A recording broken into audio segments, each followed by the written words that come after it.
Ja, guten Morgen, ihr Lieben. Wir gucken heute mal, was der Tag so bringt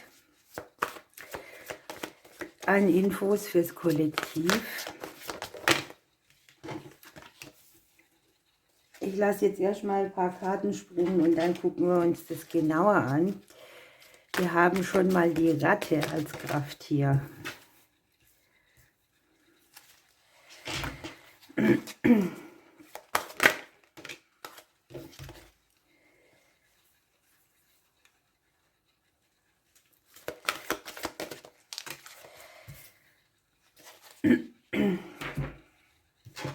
Ich hoffe, es geht euch gut. Hier draußen ist herbstlich.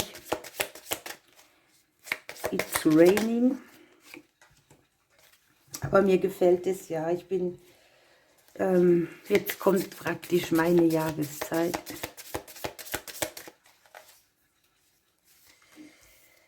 So, ich hab's gleich.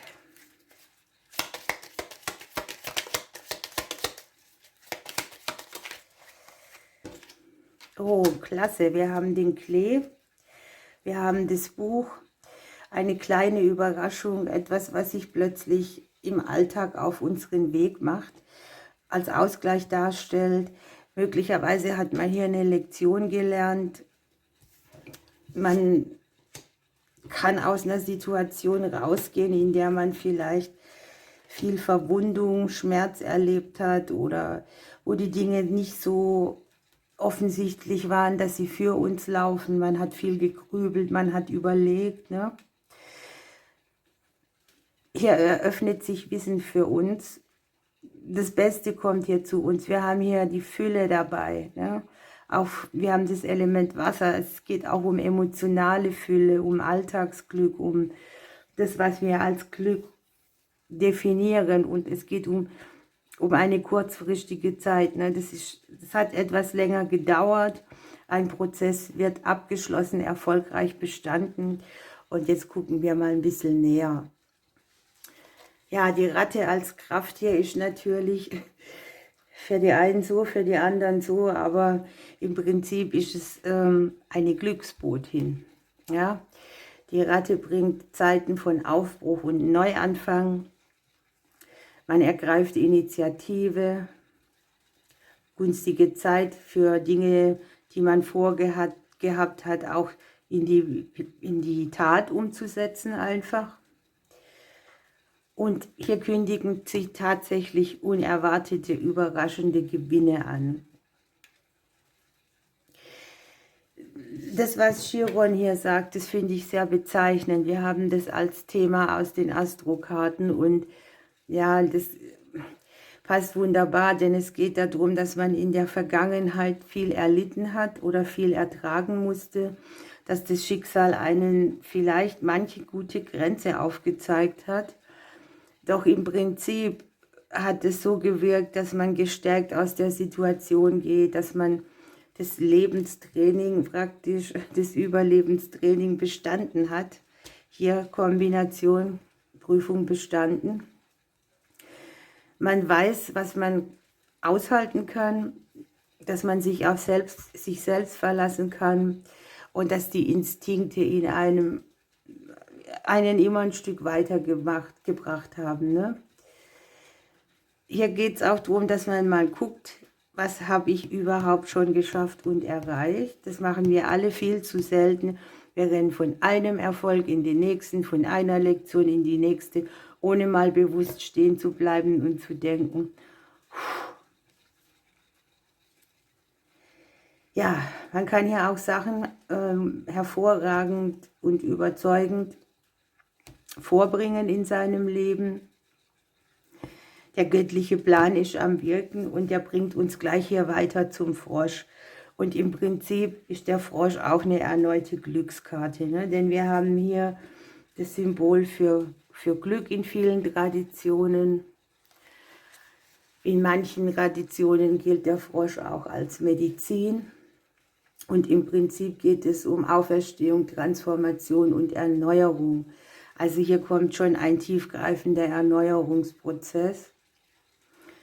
Ein Neubeginn sozusagen, eine Phase, wo man aus Verwundung und Schmerz unbeschwert weitermacht. Es geht nur ein bisschen darum, eine Kurskorrektur vorzunehmen, ne? Also wenn man etwas haben will, was man bisher nicht gehabt hat, muss man oftmals auch einen Weg einschlagen, den man so noch nie gegangen ist. Hier geht es darum, alte vorgefestigte Meinungen loszulassen und auch eine gewisse Flexibilität an den Tag zu legen, damit sich Fülle einstellen kann. Hier haben wir die Goldrute. Das könnte eine mögliche Lektion auch sein. Hier steht drauf, erwarte das Beste. Ne? Wie oft erwarten wir denn das Beste? Oder wie oft denken wir auch, Mensch, das geht jetzt wieder nicht gut. Und hier wird man wirklich geführt, den Herzensweg zu gehen und so zu seinem Schatz zu kommen. Wir haben hier noch den Engel der Hingabe. Das heißt auch, gib dich dem göttlichen Prozess hin, der göttlichen Ordnung und dem Fluss des Lebens auch irgendwo. Und auch da doppeln sich die Karten, so wie hier oben. Denn man hat hier dieses Ding, dass man mit Gottvertrauen sozusagen sowieso an das Gute glaubt. Also hier erwartet das Beste, hier mit Vertrauen glaubst du sowieso an die beste Energie, die es gibt. Und kannst auch transformieren, da wo vorher vielleicht das Licht nicht mehr so gesehen wurde, erkennst du jetzt eben statt Mangel Möglichkeit. Die Karte sagt voraus, erwarte Wunder, Segen und Glück. Ne? Ja, die schwierige Zeit hat hier auch eine Lektion mit dabei, denn die Karte lässt hinterfragen, wenn man jetzt immer in einem entspannten Zustand wäre, wie würde man denn dann mit Schwierigkeiten umgehen? Ja, das ist wirklich eine gute Frage, wahrscheinlich viel besser, als ständig in der Sorge zu sein. Die Legung hier, die hätte ich gern, dass sie für alle zutrifft, denn ich habe jetzt Gänsehaut von Anfang bis jetzt. Und ja, im Prinzip kann ich das, was ich hier sehe, gar nicht richtig mit Worten ausdrücken, aber ich hoffe eben, ihr versteht es. Auch den tieferen Sinn dahinter. Okay, dann guck mal noch nach einer Botschaft von der Eule.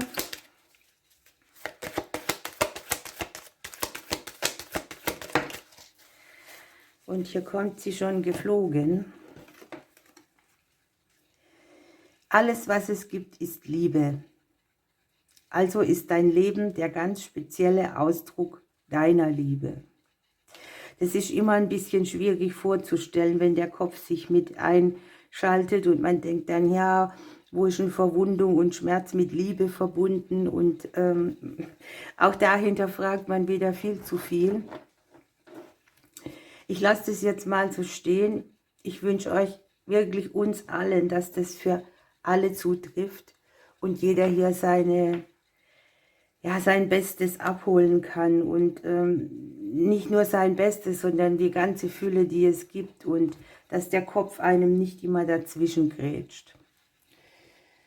Ich wünsche euch einen wunderbaren Tag. Bis morgen.